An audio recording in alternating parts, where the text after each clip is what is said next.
Olá pessoal, bem-vindos a mais um giro semanal sobre o mercado financeiro. E essa semana a Europa esteve no centro do mercado financeiro. A gente começa falando da decisão do Banco Central Europeu, que enfim acordou e decidiu elevar sua taxa básica de juros. Em certo ponto até surpreendeu, por já começar com uma alta de 0,5 ponto percentual. E além disso, Christine Lagarde, que é a presidente do Banco Central da zona do euro, deu uma declaração de que eles estão com firme compromisso de levar a inflação para o centro da meta, que no caso deles é de 2%. Lembrando lá que a inflação lá na Europa está girando em torno de 9%, o que mostra que eles vão ter muito trabalho para conseguir atingir esse objetivo. No início aí vinculava-se que essa alta seria só de 0,25 ponto percentual, mas o Banco Central Europeu mostrou que está preocupado com a inflação. Agora resta saber se já não é tarde demais para essa subida de juros e se eles vão precisar pesar a mão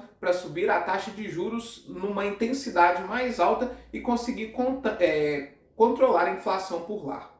Além disso, continua a crise política na Itália. O primeiro-ministro Mario Draghi, depois de tentar formar um novo governo de coalizão, confirmou sua renúncia essa semana. O presidente da Itália, Sergio Mattarella, dissolveu o parlamento e convocou novas eleições, que devem acontecer provavelmente em 25 de setembro, agravando ainda mais a crise no país europeu.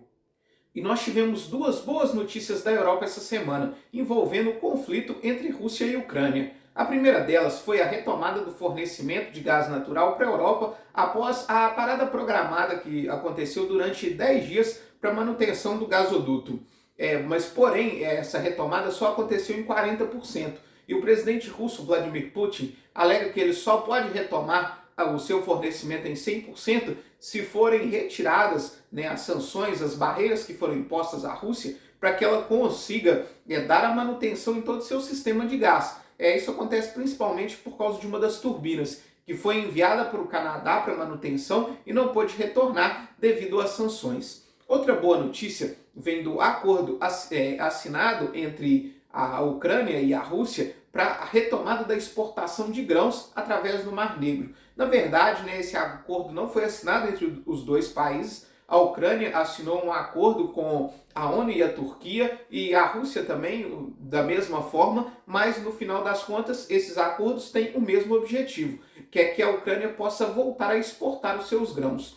A gente sabe que, por exemplo, o preço do trigo ele subiu muito no mercado internacional desde que estourou essa guerra, porque a Ucrânia não estava conseguindo exportar sua produção. A Ucrânia é o quarto maior produtor de trigo do mundo e principalmente países da África que dependem desse trigo vinham sofrendo bastante. E isso deve trazer uma boa notícia, principalmente na questão da inflação, que deve segurar um pouco o preço dos grãos, como trigo e soja, por exemplo. Ainda na Europa, outra notícia é o plano de racionamento de energia lançado pela Comissão Europeia. Ela pretende diminuir em até 15% a dependência da Europa do gás russo. Isso já é uma forma de prevenir um eventual corte de fornecimento de gás por parte da Rússia e para evitar que a Europa passe por uma crise energética, principalmente quando chegar o inverno, que é quando ela depende mais desse fornecimento de gás. Falando agora na China, continua a preocupação com a política de Covid-0 do país asiático, que vem causando diversos lockdowns e vem interrompendo a cadeia de produção e atrasando a retomada econômica. Por outro lado, o país estuda expandir o crédito imobiliário e dar mais prazo para o pagamento das hipotecas, o que pode estimular o mercado imobiliário da China. Ainda na Ásia, o Japão decidiu manter a sua taxa de juros inalterada. Toda essa movimentação na Europa fez com que a bolsa oscilasse bastante, mas mesmo assim ela fechou em forte alta de 2,65% essa semana no Stoxx 600. A expectativa de uma expansão imobiliária na China fez com que o minério de ferro subisse um pouco essa semana, subiu 2,49%. Encerra essa semana com a tonelada cotado aos $113. Enquanto isso, o petróleo também fechou essa semana em uma leve alta. Isso se deve principalmente à negociação entre o presidente americano Joe Biden com a Arábia Saudita. Ele não teve sucesso e não conseguiu a certeza de que a Arábia Saudita vai aumentar a sua produção de petróleo. Isso fez com que o petróleo encerrasse essa semana em alta de 2% e com o barril Brent, que é referência para a Petrobras, cotado aos $103,20. Falando agora do Brasil, nós tivemos uma boa notícia essa semana, que foi a redução por parte da Petrobras no preço da gasolina. Ela vai cair na refinaria 4,9%. Enquanto isso, alguns estados já anunciaram a redução do ICMS do etanol, que é uma forma de manter aí o biocombustível competitivo frente à gasolina. Outra boa notícia foi o aumento da arrecadação federal. Ela teve um aumento de 18% em junho em relação ao mês de maio e girou aí em torno dos 181,4 bilhões de reais. É um recorde para o mês de junho.